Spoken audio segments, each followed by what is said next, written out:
Hi అండి. Kannappa teaser release అయింది. Second teaser 24 frames బ్యానర్లో మంచు విష్ణు నిర్మిస్తున్న సినిమా. అంటే మంచు మోహన్ బాబు గారు పేరు, మంచు విష్ణు. ఓవరాల్గా టోటల్గా మంచు విష్ణునే మొత్తం అంతా. దీనికి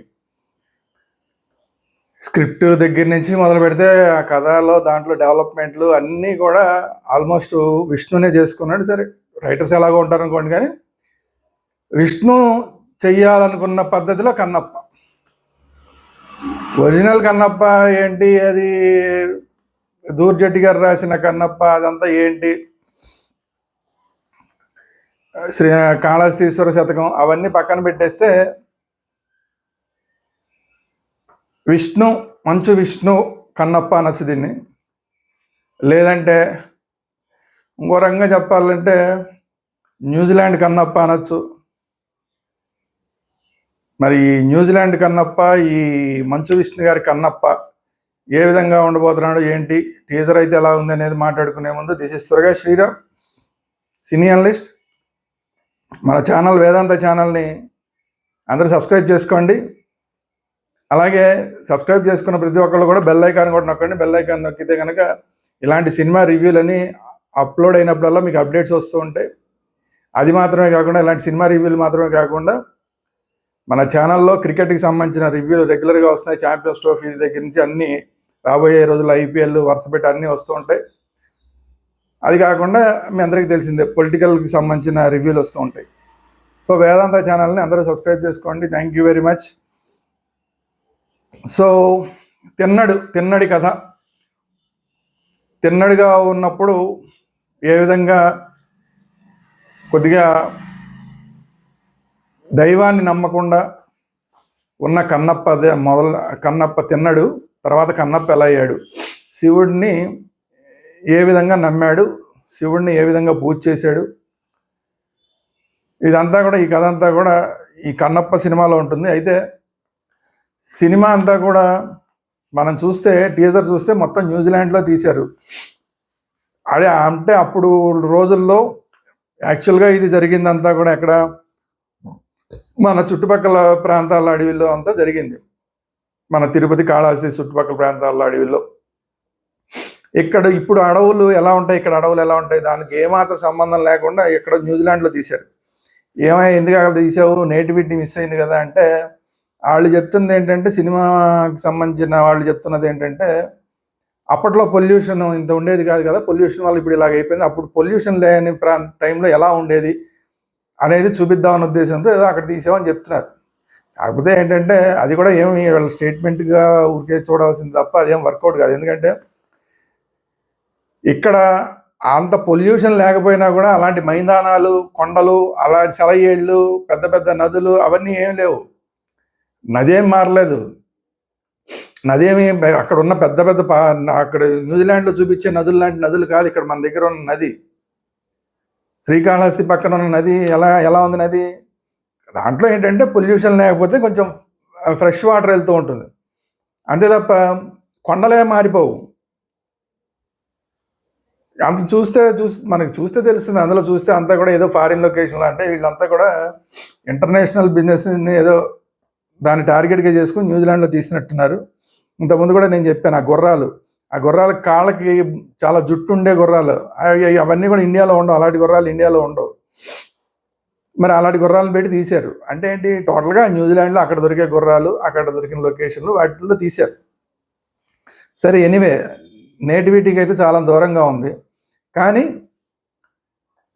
కథ మాత్రం కొంచెం ఆకట్టుకునే కథలాగానే కనిపిస్తోంది. సరే, ఈ రెండో టీజర్ గురించి ఇప్పుడు మాట్లాడుకుంటే, రెండో టీజర్లో ఫస్ట్ ఐశ్వర్య కనబడుతోంది, తర్వాత శరత్ కుమార్ గారు కనబడుతున్నారు, తర్వాత మోహన్ లాల్ గారు కనబడుతున్నారు, తర్వాత మహేష్ ఋషి గారు కనబడుతున్నారు, తర్వాత అక్షయ్ కుమారు, తర్వాత కాజల్, తర్వాత మోహన్ లాల్, మధుబాల, ఫైనల్గా Prabhas look number 1. Prabhas look అయితే మాత్రం చాలా బాగుంది. అతని క్యారెక్టర్ ఎలా ఉంటుంది ఏంటి అనేది సినిమాలో చూపిస్తారు, అది వేరే విషయం. కానీ లుక్ మాత్రం చాలా బాగుంది. ప్రభాస్ లుక్ చాలా బాగుంది. మోహన్ బాబు గారి లుక్, సరే, ఆయన డైలాగ్ డెలివరీ గురించి మనం చెప్పాల్సిన పని లేదు. ఏదో ఒక డైలాగ్ ఏదో పెట్టారు, ఆ డైలాగ్ కూడా చాలా చాలా బాగుంది ఆ డైలాగు. తర్వాత మోహన్ లాల్ గారు, వీళ్ళందరినీ మోహన్ లాల్ గారి నుంచి, కేరళ నుంచి మోహన్ లాల్ గారిని, తమిళనాడు నుంచి ఏమో ఐశ్వర్య గారిని, శరత్ కుమార్ గారిని, కన్నడ నుంచి ఒక ఆర్టిస్ట్ని, ఇలా రకరకాల అందరినీ అన్ని ఏరియాల నుంచి, హిందీ ఫీల్డ్ నుంచి ఏమో కాజల్ని, అలాగే అక్షయ్ కుమార్ని, అంటే పాన్ ఇండియా మొత్తం వర్కౌట్ అయ్యేలాగా అన్ని లాంగ్వేజెస్ వాళ్ళని కూడా ఇందులో పెట్టి తీశారు. సరే, మోహన్ బాబు గారు ఆయన యొక్క ఇన్ఫ్లుయెన్స్ అంతా వాడినట్టున్నారు, అందువల్ల ఇంతమంది ఆర్టిస్టులు వచ్చారు, సంతోషం. సో పాన్ ఇండియా రేంజ్ అయితే, సినిమాకి అయితే పాన్ ఇండియా రేంజ్ ఖచ్చితంగా కనబడుతోంది సినిమాలో, దాంట్లో డౌట్ అక్కర్లా. ఇది కాకుండా కథని ఏ విధంగా ఆకట్టుకునేలాగా చెప్పగలుగుతారు, ఎమోషన్స్ పండుతాయా లేదా అన్నది ముందు ఇంపార్టెంట్. టీజర్ అయితే బాగానే ఉంది, టీజర్ అయితే బాగానే ఉంది. ఇది కాకుండా శివుడి మీద ఒక పాట ఒకటి వచ్చింది, లిరికల్ సాంగ్, అదైతే చాలా చాలా బాగుంది, చాలా చాలా బాగుంది. కాకపోతే ఏంటంటే ఆ పార్వతీదేవి మొహాన బొట్టుందో లేదో కూడా అర్థం కాని పార్వతీదేవి. అసలు మామూలుగా పార్వతీదేవి అంటేనే ఎర్రటి కుంకుమ బొట్టునే అసలు పార్వతీదేవి అంటాం. సో అలాంటి పార్వతీదేవికి ఎర్రటి బొట్టు లేకుండా ఏదో స్టిక్కర్ ఏదో పెట్టినట్టున్నారు, వైట్ స్టిక్కర్ ఏదో, మొత్తానికి అది అమ్మాయి స్కిన్ కలర్లో కలిసిపోతుంది. ఏదో చూస్తేనేమో అసలు మొహాన బొట్టు ఉన్నట్టే కనిపించట్లేదు. మరి అలాంటి పార్వతీదేవి, మరి ఆ పార్వతీదేవిని ఓన్ చేసుకుంటారా అంటే, ప్రేక్షకులు ఓన్ చేసుకుంటారంటే కొంచెం కష్టం. పార్వతీదేవిని మాత్రం ఓన్ చేసుకోవడం కష్టం. సో లొకేషన్స్ ఓన్ చేసుకోవడానికి దూరంగా ఉన్నాయి. పార్వతీదేవి ఏమో అసలు ఏమాత్రం ఓన్ చేసుకునే పార్వతీదేవి కాదు. ప్రేక్షకులైనా, ఏ లాంగ్వేజ్ ప్రేక్షకులైనా ఆ పార్వతీదేవి క్యారెక్టర్ మాత్రం ఓన్ చేసుకునే అవకాశం లేదు. అసలు మొహం చూస్తేనే చూడబుద్ధి కావట్లేదు, ఎందుకంటే బొట్టే లేదు. పార్వతీదేవి మొహాన్ని బట్టి లేకపోతే ఇంకేంటి చెప్పండి. బొట్టు ఏదో పెట్టారు, స్టిక్కర్ ఏదో కలర్, ఆ అమ్మాయి స్కిన్ కలర్కి సూట్ మిక్స్ అయిపోయే లాంటిది ఏదో పెట్టారు, అసలు ఉన్నట్టే కనిపించట్లా. సో శివుడి క్యారెక్టర్, శివుడి లుక్ బాగుంది. ఆయన అక్షయ్ కుమార్కి చెప్పేదే ఉంది, ఆయనతో సహా మిగతా అందరి లుక్లు బాగానే ఉన్నాయి. విష్ణు కూడా పెర్ఫార్మెన్స్, ఆ పాట వరకు చూస్తే పెర్ఫార్మెన్స్ బాగానే ఉన్నట్లా కనిపిస్తోంది. టీజర్లో కూడా విష్ణు పెర్ఫార్మెన్స్ ఓకే. ఫైనల్గా సినిమాలో ఎలా ఉంటుంది, సినిమా మొత్తం మీద యాక్టింగ్ కన్నా కూడా ఆ ఎమోషన్స్ పండించగలుగుతారా లేదా అన్నది ఇంపార్టెంట్. వీళ్ళు మార్చేశారు కథనేదో, ముందేదో దాడులు జరిగినాయి, వేరే వేరే ప్రాంతాల వాళ్ళు వచ్చి దాడులు చేశారు, వీళ్ళ గూడాల మీద దాడులు చేశారు, ఇలాంటివన్నీ ఏవో పెట్టినట్టున్నారు. ఫస్ట్ హాఫ్ అంతా కూడా ఏదో కొద్దిగా ఎంటర్టైన్మెంట్, ఇంటర్నేషనల్ స్టాండర్డ్లో ఒక 4-5 ఫైట్లు ఉండాలి, గుర్రాలతో రావాలి, బాణాలు వేయాలి, ఇలాంటివన్నీ ఏవో పెట్టుకున్నట్టున్నారు. సో అలాంటివన్నీ ఏవో పెట్టుకుని తీసినట్టుగా కనబడుతోంది. సరే, అది కథకి దానికి ఏం సంబంధం, ఒరిజినల్ కథకి దానికి ఏం సంబంధం ఉండదు అనుకోండి.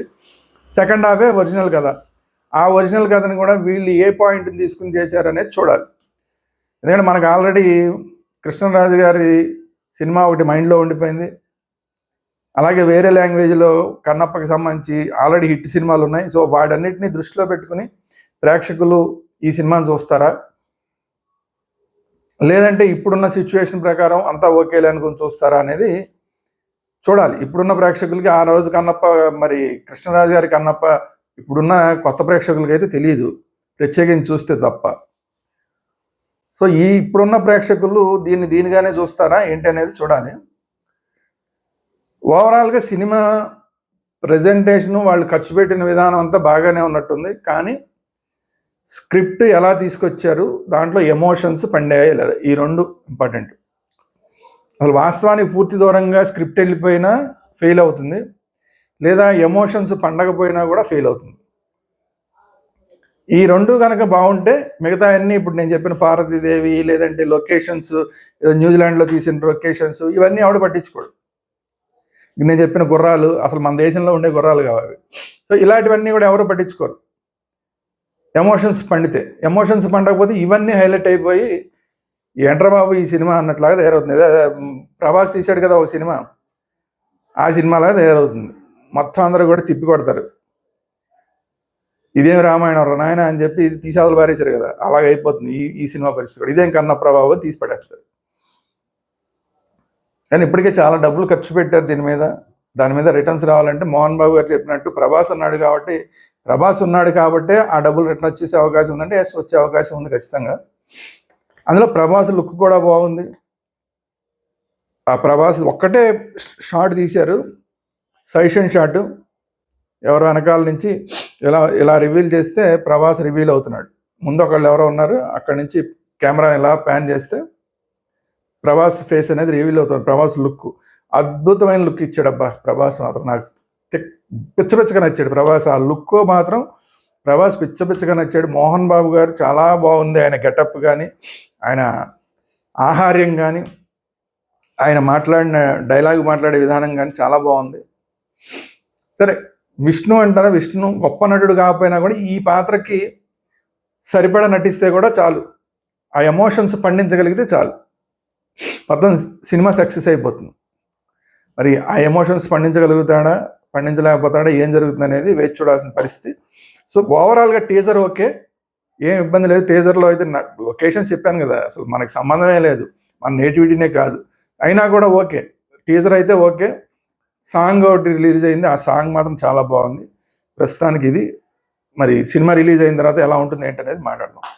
సో ఈ వీడియో కనుక మీకు నచ్చినట్టు లైక్ చేయండి, మీ అభిప్రాయాలు ఏంటనేది కామెంట్ రూపంలో తెలియజేయండి. సేమ్ టైం మన ఛానల్ని అందరికీ షేర్ చేయండి, మన ఛానల్ని సబ్స్క్రైబ్ కూడా చేసుకోండి, వేదాంత ఛానల్ని సబ్స్క్రైబ్ చేసుకోండి. Thank you very much.